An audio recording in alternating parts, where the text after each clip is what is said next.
আসসালামু আলাইকুম ভিউয়ার্স, আশা করি আপনারা ভালো আছেন। ভিউয়ার্স, আপনাদের জন্য মাইক্রোসফট ওয়ার্ড 2007 ভার্সনের A to Z video tutorial দেওয়া শুরু করলাম। এখন থেকে নিয়মিত ও পর্যায়ক্রমে টিউটোরিয়ালগুলি আপলোড করব। টিউটোরিয়ালগুলিতে খুঁটিনাটি বিস্তারিত আলোচনা করা হবে, যা আপনাদের জন্য অনেক উপকারী হবে। তাই ভিডিওটি না টেনে একটু ধৈর্য ধরে সম্পূর্ণটি দেখার জন্য অনুরোধ রইল।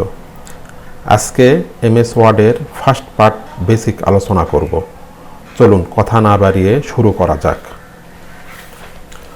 তো প্রথমে আমরা দেখব এমএস ওয়ার্ড ওপেন করার নিয়ম। এমএস ওয়ার্ড তিনভাবে আমরা ওপেন করতে পারি।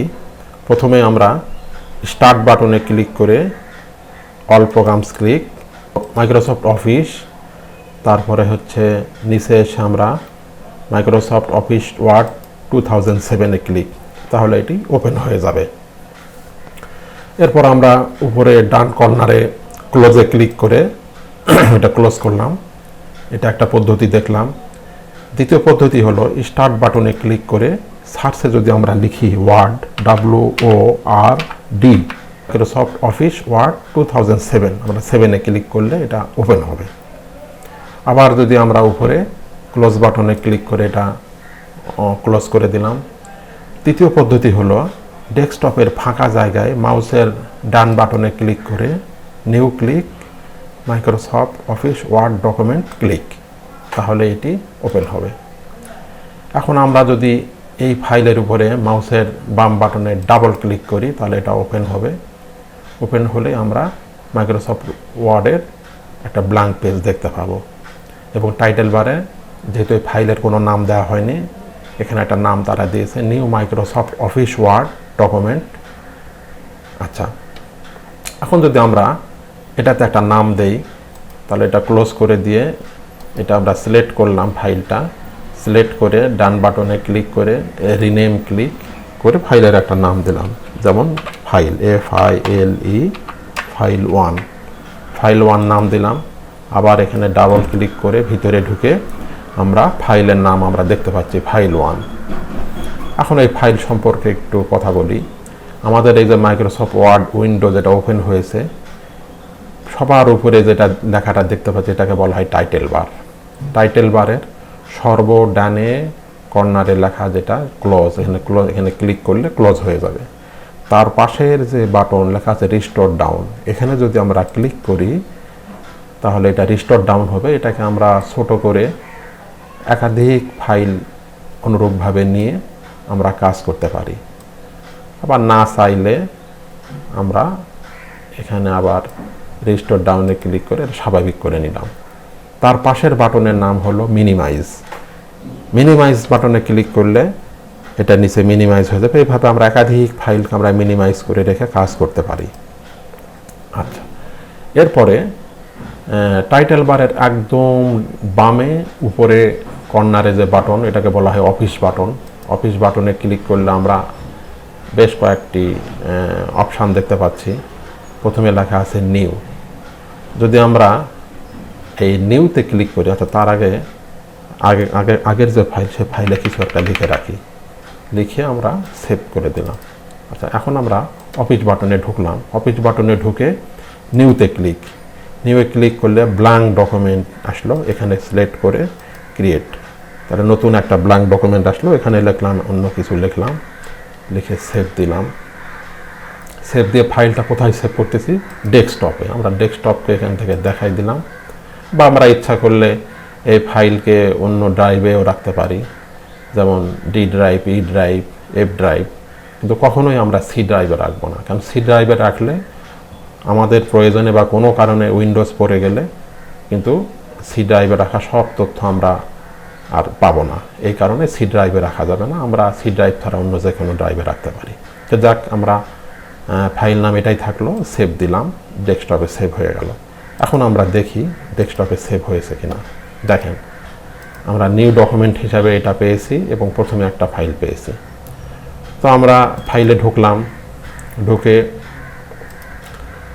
তো নিউ ফাইল, এখানে সরাসরি নিউয়ে ক্লিক করলেও আমরা নিউ ফাইল তৈরি করতে পারি, বা Ctrl N দিলেও কিবোর্ড থেকে কন্ট্রোল এন চাপলেও নিউ ফাইল তৈরি হবে। তারপরের অপশনের নাম হচ্ছে ওপেন। এখানে কন্ট্রোল ও চাপলেও যেমন আমরা দেখাই কন্ট্রোল ও, তাহলে একটা ওপেন হলো। এখন আমাদের ডেস্কটপে রাখা আছে ফাইল, যেমন এই ফাইলটা সিলেক্ট করে ওপেন করলাম, ওপেন হয়ে গেল।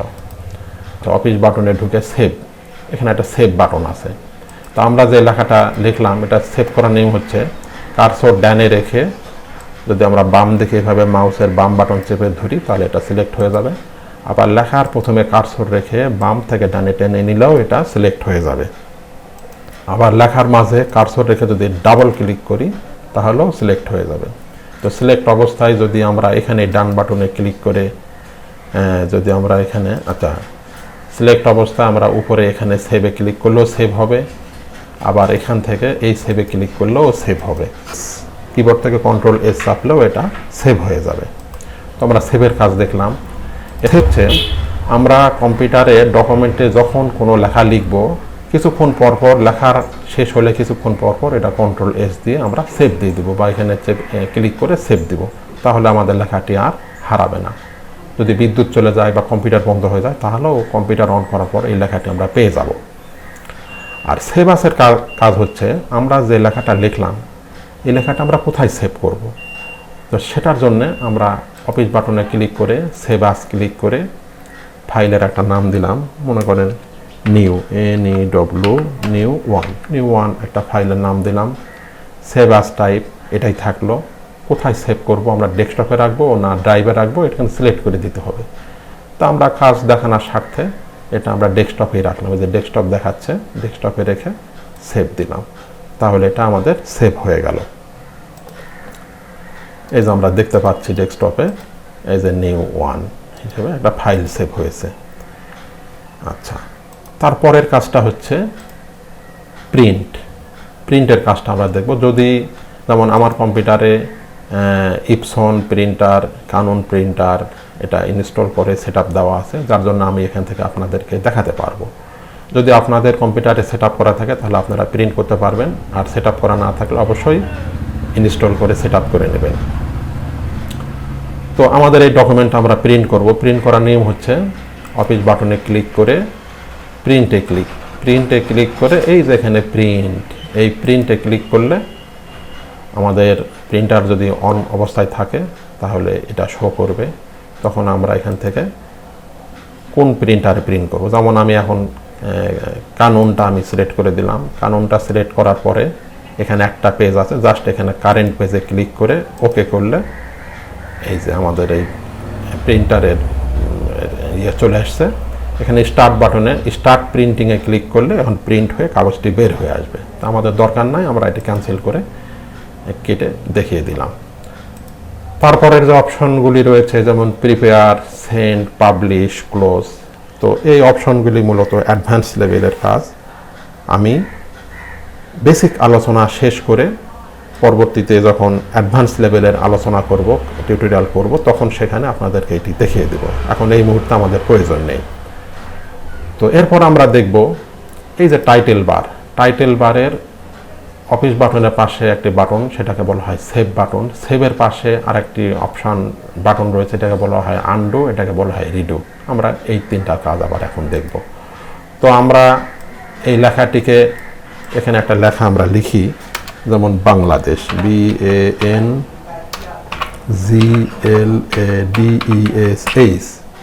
BANGLADESH, বাংলাদেশ। এই লেখাটিকে আমরা একটু বড় করে নেই, তাহলে বুঝতে সুবিধা হবে। তো বাংলাদেশ এই লেখাটিকে আমি এতটুক আমি ডান দিক থেকে টেনে সিলেক্ট করলাম। সিলেক্ট করার পরে আমি এখানে কাট করলাম। এখানে কাটে ক্লিক করলে কাট হবে। কাট করার পর যদি মনে হয় যে আমার কাট করা দরকার নেই, পূর্বের অবস্থানে ফিরে আসবো, তখন এখান থেকে আবার এই যে আনডু দিলে চলে আসবে। আবার যদি আমি এখানে যেমন কাটে ক্লিক করে কাট করেছে, আবার আমি কিবোর্ড থেকে কন্ট্রোল এক্স চাপলেও কেটে যাবে। কাটার পর যদি মনে করে আমি অন্য কোথাও এটা পেস্ট করব, তাহলে এখানে কার্সর নিয়ে আসবো। ইন্টারসেপে কার্সর নিচে আসলে এখানে যদি আমি এই পেস্টে যদি ক্লিক করি তাহলে এটা পেস্ট হয়ে যাবে। আবার যদি মনে করি না ভুল হয়েছে, তাহলে এটাকে আবার ব্যাকে নিয়ে আসলাম, ব্যাকে চলে আসলো। আবার আমি যদি মনে করি এই যে এটাকে আমি কাট করলাম, এটাকে কন্ট্রোল এক্স বা এখানে ডান বাটনে ক্লিক করে যদি আমি কাট করি, কাট হবে। কাট করার পর এখানে আমি আবার নিচে এসে এখানে পেস্ট করলাম। পেস্ট করার পর যদি মনে হয় না আমি ফিরে নিয়ে আসবো, তাহলে এখানে ক্লিক করলে ফিরে চলে আসবে। এখানে ক্লিক করলে ফিরে চলে আসবে। ঠিক আছে, এই হচ্ছে আনডু এবং রিডের কাজ। তারপরের অপশানটার নাম হলো প্রিন্ট প্রিভিউ। আমরা আমাদের এই ডকুমেন্টে যে লেখাগুলি লিখব, এই লেখাটি প্রিন্ট যখন হবে তখন প্রিন্টে কেমন দেখাবে সেটি দেখার জন্য আমরা এই প্রিন্ট প্রিভিউতে ক্লিক করতে পারি। এখানে যেভাবে যেরকম দেখাবে প্রিন্ট করলে ঠিক অনুরূপ হুবহু আসবে। এটাই হলো প্রিন্ট প্রিভিউর কাজ। তো আমরা এই যে সাদা অংশে যেখানে আমরা লেখালেখি করতেছি, এটাকে বলা হয় টেক্সট এরিয়া। এই টেক্সট এরিয়াকে আমরা ছোট বড় করে দেখতে পারি। এই ডান পাশে যে বারটি দেখতে পাচ্ছেন, এটাকে বলা হয় স্ক্রল বার। এটাকে টেনে নিচে নামালে নিচের অংশ দেখা যাবে, আবার টেনে উপরে নিলে উপরের অংশ দেখা যাবে। বা পেজটাকে আরও ছোট করে আমরা জুম ইন জুম আউট করে দেখতে পারি। যদি জুম ইন করি তাহলে লেখাটা, এই পেজটা ছোট হয়ে দেখতে পাবো।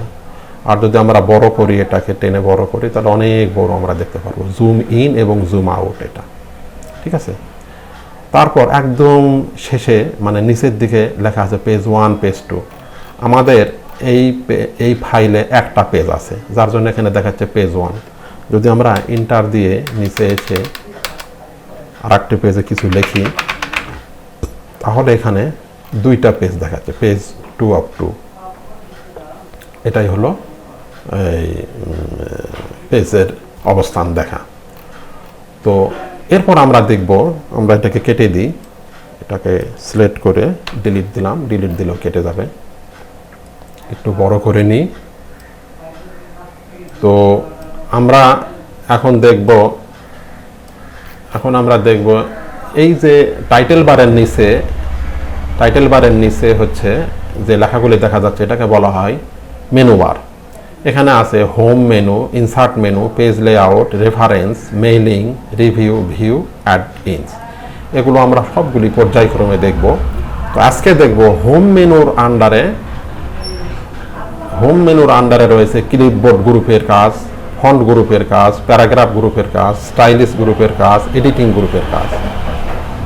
আবার ইনসার্টে ক্লিক করলে এরকম ইনসার্টের আন্ডারে আবার এরকম গ্রুপ আছে, সেই গ্রুপের ভিতরে আবার অনেকগুলো অপশন রয়েছে। তো আজকে আমরা দেখব হোম মেনুর আন্ডারে ক্লিপবোর্ড গ্রুপের কাজ। তো প্রথমে আমরা দেখব কাট, কপি, ফরম্যাট, পেইন্টার, ক্লিপবোর্ড এবং পেস্টের কাজ। আমরা এই লেখাটাকে সিলেক্ট করলাম। সিলেক্ট করে যদি আমরা এখানে কাটে ক্লিক করি তাহলে কাট হবে। তারপরে নিচে এসে যদি এখানে পেস্টে ক্লিক করি তাহলে এটা পেস্ট হবে। আবার যদি মনে করি এই লেখাটিকে আবার আমি এরকম সিলেক্ট করলাম, সিলেক্ট করার পরে কন্ট্রোল সি, কিবোর্ড থেকে কন্ট্রোল সি দিয়ে কপি করলাম। কপি করার পরে ইন্টার দিয়ে কার্সর নিচে নিয়ে আসে, বা কার্সর আমি যেখানে নিতে চাই সেখানে নিয়ে এখানে ডান বাটনে ক্লিক করে যদি পেস্ট করি তাহলেও আমরা পেস্ট করতে পারবো। এবং এটি পেস্ট থাকা অবস্থায় যতবার এখানে ক্লিক করব ততবার খালি পেস্ট হতেই থাকবে। পেস্ট পেস্ট, আবার এখানে থাকা অবস্থা আবার যদি পেস্ট করি এভাবে করে পেস্ট হতেই থাকবে। এরপর আমরা দেখব ফরম্যাট পেইন্টারের কাজ। ফরম্যাট পেইন্টারের কাজটা হচ্ছে আমরা বেশ কিছু লেখা লিখি, যেমন DHAK ঢাকা, তারপরে লিখলাম বগুড়া, BOGURA বগুড়া। এখন ফরম্যাট পেইন্টারের কাজটা হচ্ছে রাজশাহী, এই লেখাটাকে আমি সাপোজ বিতে এখানে বোল্ড করে নিলাম। এখন আমি যদি মনে করি যে এই যে লেখার স্টাইল এরকম করে আমার নিচের সব লেখাগুলো অনুরূপ করব, তাহলে কি করব? এটি সিলেক্ট করার পরে ফরম্যাট পেইন্টারে ক্লিক করলে ফরম্যাট পেইন্ট নিয়ে নিল। এখন যদি আমরা এটাকে এভাবে সিলেক্ট করি তাহলে এটাও অনুরূপ হয়ে যাবে। এটাই হলো ফরম্যাট পেইন্টারের কাজ। তো এরপরের অপশানটা হচ্ছে ক্লিপবোর্ড। ক্লিপবোর্ডটা কি? ক্লিপবোর্ডটা হচ্ছে আমরা বোর্ডে কোনো কাগজপত্র যখন পিন দিয়ে বা ক্লিপ দিয়ে যেমন আটকে রাখি, তো এখানে ডকুমেন্টে, MS ওয়ার্ডের ডকুমেন্টে কোনো কিছু লিখে যদি আমরা কপি করি এটা ক্লিপবোর্ডে যায় জমা হবে। মনে করেন এখান থেকে আমি ঢাকা লেখাটি সিলেক্ট করে আমি কপি করলাম। কপি করলে কি হবে, এই যে ক্লিপ বোর্ডে এসে ঢাকা লেখাটি ক্লিপ হয়ে গেছে। আবার যদি আমি রাজশাহী এই লেখাটিকে কপি করি, তাহলে দেখেন রাজশাহী লেখাটাও কপি হয়ে গেছে, ক্লিপ বোর্ডে জমা হয়ে গেছে। আবার বগুড়া লেখাটিকে সিলেক্ট করে কপি করলে বগুড়াটিও এরকম ক্লিপ হয়ে যাবে, ক্লিপ বোর্ডে জমা হবে। এটাই হলো ক্লিপ বোর্ডের কাজ। তো আমরা এটাকে ক্লোজ করে দিলাম। তো আমরা হোম মেনুর আন্ডারে ক্লিপ বোর্ড গ্রুপের কাজ দেখলাম। পরবর্তী টিউটোরিয়ালে আমরা ফন্ট গ্রুপের আন্ডারে যে সমস্ত অপশান রয়েছে এগুলো আমরা সবগুলি পর্যায়ক্রমে আলোচনা করব। তো ভিউয়ার্স, আজকের মতো এই পর্যন্তই। সকলকে এতক্ষণ কষ্ট করে ধৈর্য ধরে দেখার জন্য অনেক ধন্যবাদ। ভিউয়ার্স, ভিডিওটি ভালো লাগলে চ্যানেলটি সাবস্ক্রাইব করবেন, তাহলে আগামী ভিডিওগুলি দেওয়ার সাথে সাথে পেয়ে যাবেন। এবং সেই সাথে লাইক, শেয়ার ও কমেন্ট করতে অবশ্যই ভুলবেন না। আগামী টিউটোরিয়ালটি দেখার আমন্ত্রণ জানিয়ে বিদায় নিচ্ছি। সকলে ভালো থাকবেন। আল্লাহ হাফেজ।